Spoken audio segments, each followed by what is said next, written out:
bonjour tout le monde. Vous allez bien, Bonjour. hein? J'ai rien entendu. Est-ce que vous allez bien? Je me la joue Émeric Lompré. Non, non, j'ai pas son talent comique. Voilà, Alors, bonjour à toutes et à tous. Je vous ai partagé trois liens. Deux liens sur Mural, parce qu'on doit parler justement de Dans la peau et de Territorial. Et puis un lien sur un article, une ressource d'énergie partagée qui présente les jeux. Et du coup, vous allez pouvoir retrouver un certain nombre d'infos utiles pour vous pour prendre en main ces jeux-là. Je vous propose de commencer. Ça va être un peu descendant au début. Et puis, à l'issue de ce que je vous dis, ben, on enverra toutes les questions que vous voulez. Je vais commencer par dans la peau d'un projet citoyen. Dans la peau d'un projet citoyen, qu'est-ce que c'est? Donc, comme vous savez, on a 6 jeux maintenant. Donc, vous les trouverez tous dans le troisième lien que je vous ai mis là, dans le chat, hein, du coup, dans la ressource jouer. Et parmi nos 6 jeux, on a plusieurs types de jeux. Et le jeu que je vais vous présenter maintenant, c'est ce qu'on appelle un jeu de rôle. Donc, un jeu de rôle, voilà, c'est une classe de jeu particulière. Jean-Christophe, qui est un grand gamer, hein, parce que je crois que à peu près tout ce que vous voyez derrière lui, là, c'est des boîtes de jeux. Donc, il pourrait vous en parler des heures des jeux de rôle. C'est une classe particulière de jeu. Voilà.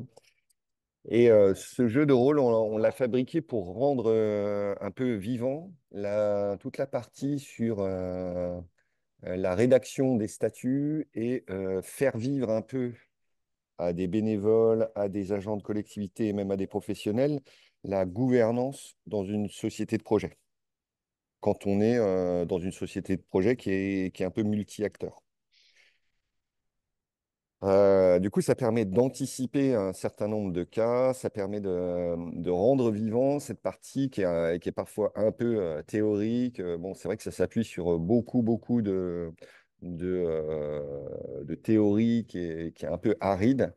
Et là, ça permet de faire vivre une expérience voilà, de gouvernance de la société de projet. Alors, donc, c'est un jeu qui existe dans une véritable boîte, comme celle-là. Et c'est un jeu aussi, comme tous nos jeux, qu'on a décliné sur un mural de façon à pouvoir le faire à distance. Alors, les grands éléments de ce jeu, c'est notamment des fiches qui vont expliquer le rôle et la posture de chacun. L'idée, c'est d'avoir plusieurs personnes et soit qu'ils choisissent ou soit de leur proposer d'adopter un rôle, une posture. Donc là, vous les avez sur la partie gauche du mural. Si vous grossissez un peu cette partie gauche, alors, attendez, je vais peut-être d'ailleurs partager mon écran, peut-être ce sera plus simple. Tuc, voilà. Alors, desktop 2, voilà. Là, du coup, est-ce que vous voyez mon écran? Ouais. Oui, yes. Ok. Alors, j'essaie du coup de grossir, voilà. Alors, sur les différents rôles, vous avez du coup le rôle des citoyens fondateurs, le rôle de collectivité, le rôle de développeur, le rôle de société d'économie mixte, le rôle d'énergie partagée à investissement et le rôle des habitants. Alors, suivant le groupe que vous avez et la problématique à laquelle vous êtes confronté, vous n'êtes pas obligé de faire jouer tous les rôles. L'idée, c'est d'en avoir au moins deux ou trois, enfin au moins deux, sinon le jeu devient nettement moins rigolo. Mais vous n'êtes pas obligé d'affecter non plus tous les rôles.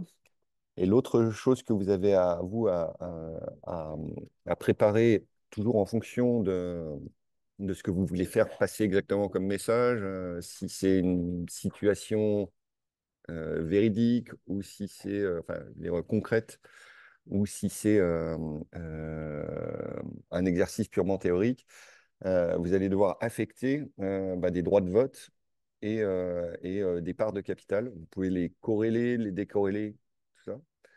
Et vous avez même un petit outil qui vous permet d'afficher une posture, ce qui peut être utile après dans les négociations entre partenaires. Ok. Donc, une fois que ça c'est fait, donc que chaque personne, enfin que les rôles sont distribués, qu'il y a un temps qui est pris par les personnes pour comprendre son rôle et sa posture, vous allez déclencher des aléas.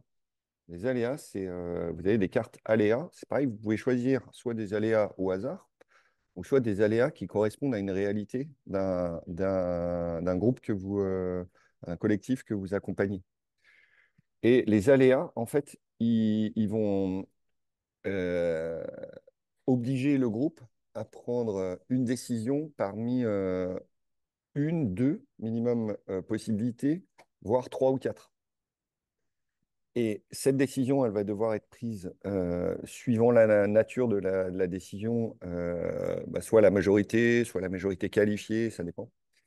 Et ça va obliger les différents partenaires à nouer des partenariats et à négocier entre eux sur quelle décision ils vont, sur laquelle ils vont se positionner.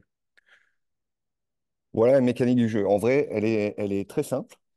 Sur la mécanique en elle-même, ce qui est un peu plus compliqué, c'est la phase de débrief où on va analyser en fait la phase de débrief. Vous avez plein d'éléments que vous allez pouvoir placer dans un grand tableau sur différents aléas. Ça va vous amener par exemple à faire un agrément de cession d'action.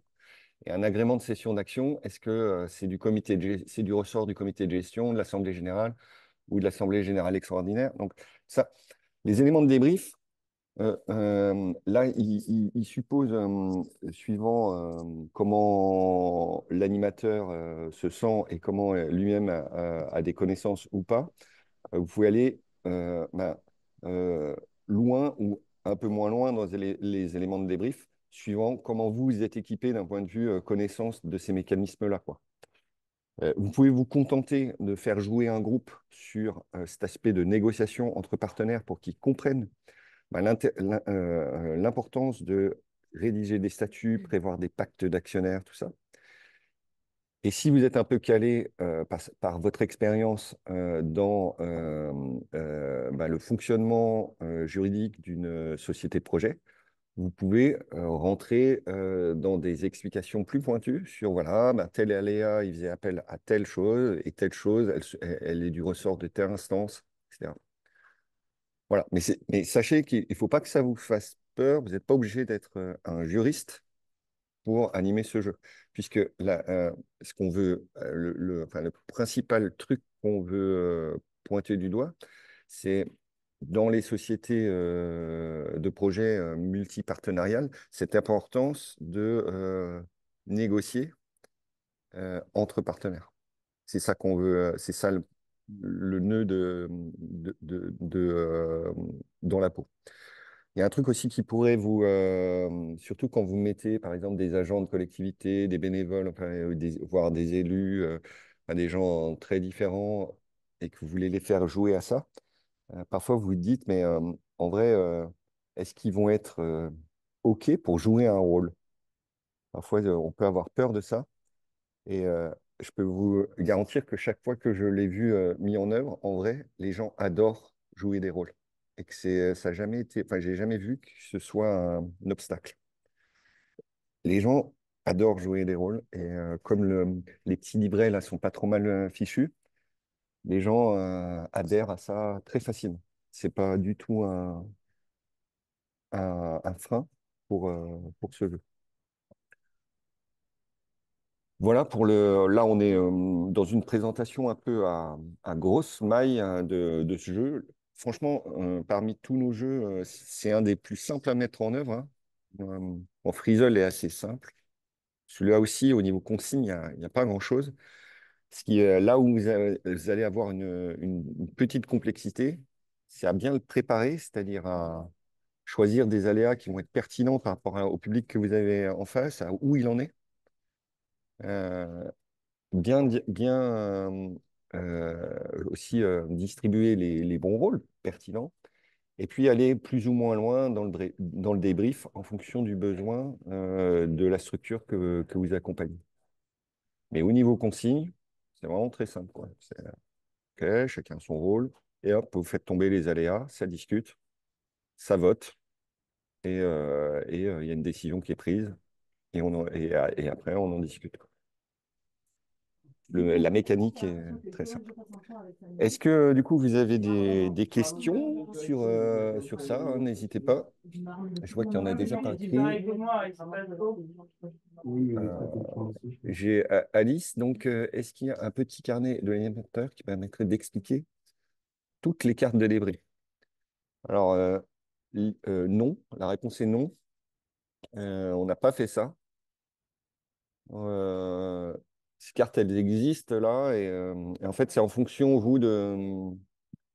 Il y a des personnes enfin des animateurs qui vont être confrontés par leur expérience et qui vont rentrer dans le sujet et qui vont acquérir du coup une compétence particulière là-dessus et qui vont donc du coup au fur et à mesure pouvoir complexifier le débrief. Mais c'était pas trop possible sinon enfin, les consignes du jeu, ce serait devenu carrément un module juridique et c'était pas l'idée. Donc non, sûrement en faisant des modules, en vous formant et en vous confrontant à, à de l'accompagnement d'écriture de statut que vous allez pouvoir, au fur et à mesure, complexifier votre débrief. Et encore une fois, c'est pas forcément toujours l'objectif à poursuivre. Parfois, il suffit juste de mettre les gens en situation et qu'ils se rendent compte par eux-mêmes que la rédaction des statuts, c'est un peu délicat et du coup, il faut être bien attentif aux détails pour créer le déclic suffisant pour que vos porteurs de projet avancent. Voilà. Complètement d'accord sur l'appétence des participants à jouer des rôles, oui. Du coup, Anne, merci. Effectivement, enfin, c'est hallucinant de voir comment les gens sont très partants pour mettre des masques. Alors, Nicolas, oui, de mon côté, je suis à l'aise avec les aléas et faire discuter les acteurs, mais moins sur le récit à mettre en place pour introduire le jeu, bien comprendre l'objectif aux participants. Ouais. Alors, il y a quelque chose qui peut t'aider. Je ne sais pas si tu as remarqué, là, il y a des petites cartes aussi sur la partie basse là, qui permettent de définir un contexte. Donc, tu peux choisir ces cartes-là qui vont t'aider justement à contextualiser et à raconter l'histoire du projet avant peut-être d'attribuer les rôles.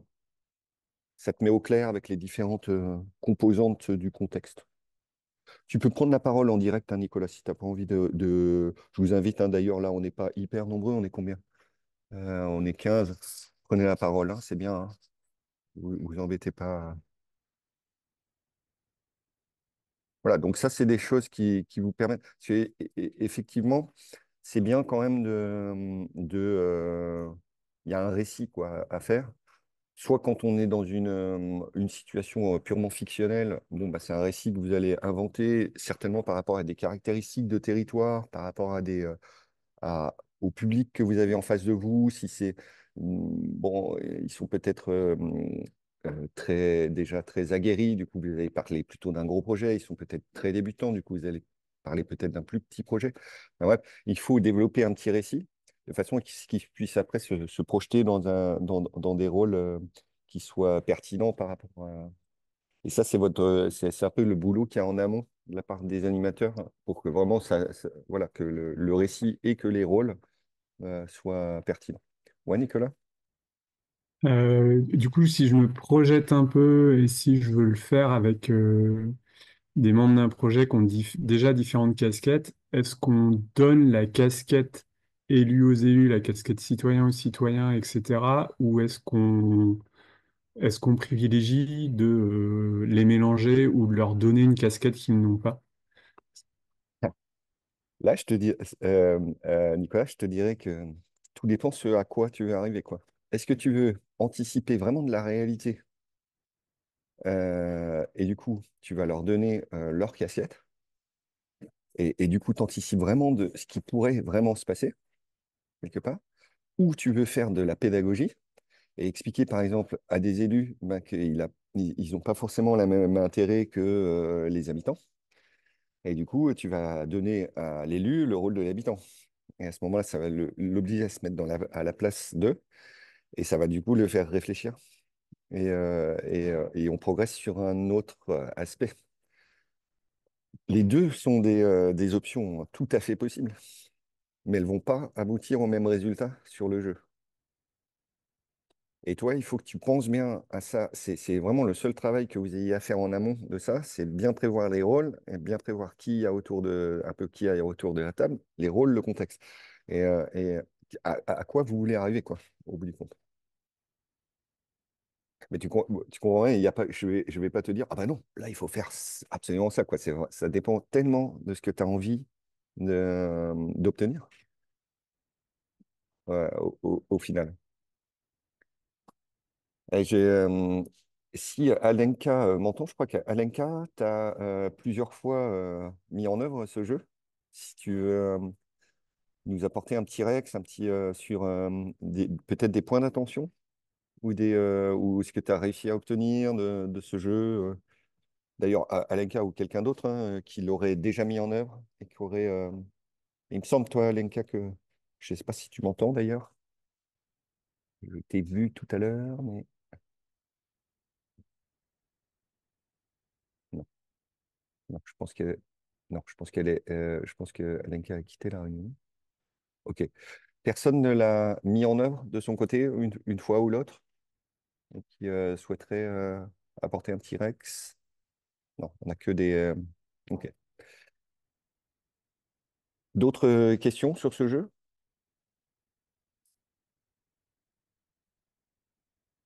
Non? Donc encore une fois, cette partie de débrief, c'est certainement, je sais que c'est celle qui fait peur aux animateurs, surtout aux animateurs qui rentrent un peu dans la partie là, les nouveaux animateurs. Vous inquiétez pas trop de ça. Vous n'êtes pas obligé de la faire. Et déjà pouvoir analyser ensemble tous les échanges qu'il y a eu autour d'une prise de décision, c'est déjà énorme. Déjà énorme. Et après, quand au fur et à mesure de votre montée en compétences, vous pourrez commencer à rentrer dans un débrief un peu plus technique. Mais il ne faut vraiment pas s'inquiéter de ça. C'est deux choses qui peuvent vraiment se faire séparément.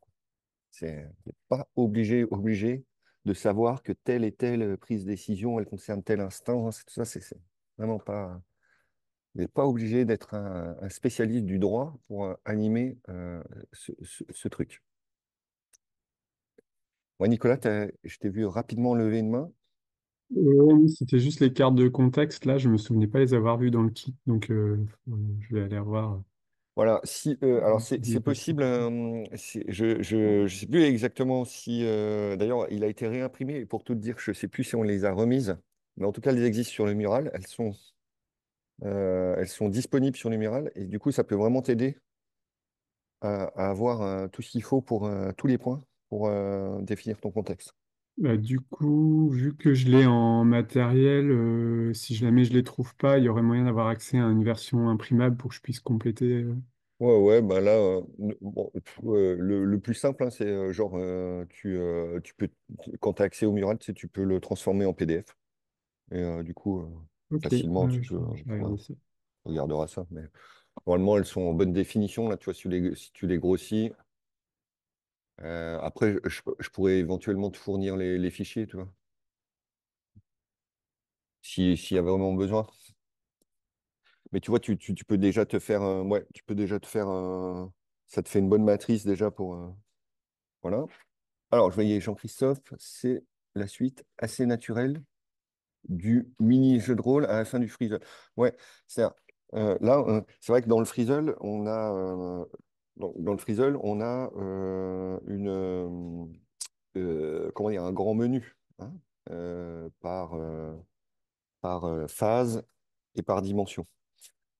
Et là, effectivement, on peut s'amuser aussi à faire d'abord un Freezel uniquement sur la dimension juridique. On ne regarde pas les autres dimensions. On sélectionne toutes les cartes qui vont venir dans la dimension juridique et on leur demande de remettre ça en ordre. Ça fait une première introduction. Comme ça, les gens ont une vision déjà de qu'est-ce qui va se passer d'un point de vue structuration juridique d'une société de projet. Et on peut faire jouer du coup, dans la peau sur certaines parties clés de ces différentes phases en choisissant des aléas qui peuvent concerner ben, le début de la création de la société de projet, sa liquidation, un événement qui survient en phase d'exploitation. Voilà. Ça peut être très rigolo de le faire comme ça, quand on a déjà une vision un peu globale, puis après, hop, on joue concrètement. Voilà. Tout dépend le temps que vous avez, les personnes que vous avez en face, et ça peut être effectivement une bonne idée. Est-ce que du coup, ça vous va pour tout le monde? Alors, vous avez d'autres éléments euh, qui vont peut-être vous intéresser. Alors, attendez. Du coup, moi, il faut que je puisse bouger ça, voilà, un petit peu. Donc, dans l'article joué, là, vous le voyez. Donc, là, c'est Territoria. Tac. Donc, dans la peau, vous avez un petit tutoriel qu'on a fait dans le cadre de Life, du projet Life. Et donc, vous allez retrouver des éléments de tout ce que je viens vous dire hein, dans un petit doc. Voilà. OK, des liens murales pour pouvoir l'avoir toujours. Et un certain nombre de consignes, l'accès direct à tous les livrets de positionnement des gens. Voilà. OK? Donc ça peut aussi vous être utile. Ça vient un peu compléter ce qu'il y a déjà de marqué ici, là, à l'autre extrémité du mural, là, il y a un certain nombre de choses, d'accord? Avec des petits liens aussi qui vont vous permettre d'ouvrir, notamment pour constituer le tour de table et l'afficher sur le mural. Vous avez des petits liens, là, vous voyez? Et donc d'afficher le tour de table ici. Et vous avez... Ah ben voilà, les voilà. Je les avais, les éléments de contexte à imprimer, Nicolas. Tu les retrouves sur le link. Et là, tu n'as plus qu'à les télécharger. Tu vois? Ils sont tous là.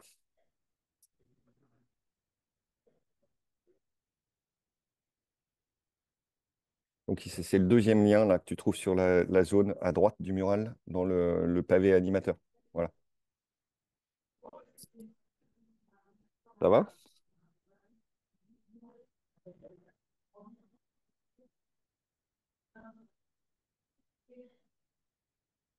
Alors, je vous laisse encore un petit temps si vous avez encore quelques questions. Et sinon, on va pas faire durer pour le plaisir. On va passer à l'autre jeu, si ça vous va. Mm. Moi, j'aurais peut-être une question. Ouais. Salut. Salut. Attends, je vais mettre ma caméra. Ouais. Pardon, je suis arrivée en retard, donc désolée si ma question tombe un peu comme un cheveu sur la soupe. Mais T'en prie. je me demandais si c'était pas un peu risqué de proposer ce jeu en ligne, étant donné que j'ai la nette impression que le jeu de rôle, ça plaît pas à tout le monde.